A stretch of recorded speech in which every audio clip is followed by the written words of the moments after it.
नमस्कार दोस्तों, हमारे यूट्यूब चैनल में आपका स्वागत है। आज हम आपको एक सुंदर सा देवी गीत सुनाएंगे। यह गीत आपको कैसा लगे हमें कमेंट में ज़रूर बताना और हमारे चैनल को शेयर सब्सक्राइब ज़रूर करना।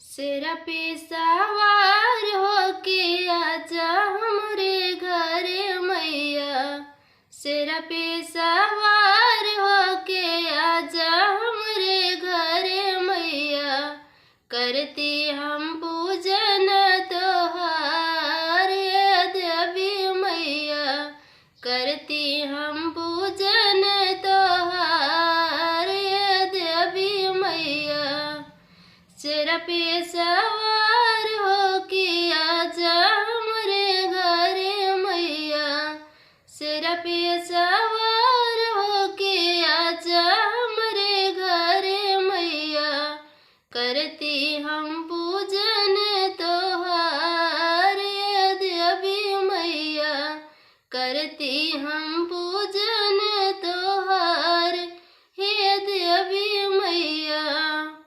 भूखल बाटी मैया नवे दिन बरतिया हो, भूखल बाटी मैया नवे दिन बरतिया हो, करी हम तोहर इंतजार ए देवी मैया, करीला तोहर इंतजार ए देवी मैया, सिर पे सवार होके आ जाए मोरी मैया, सिर पे सवार होके आ जाए मोरी मैया।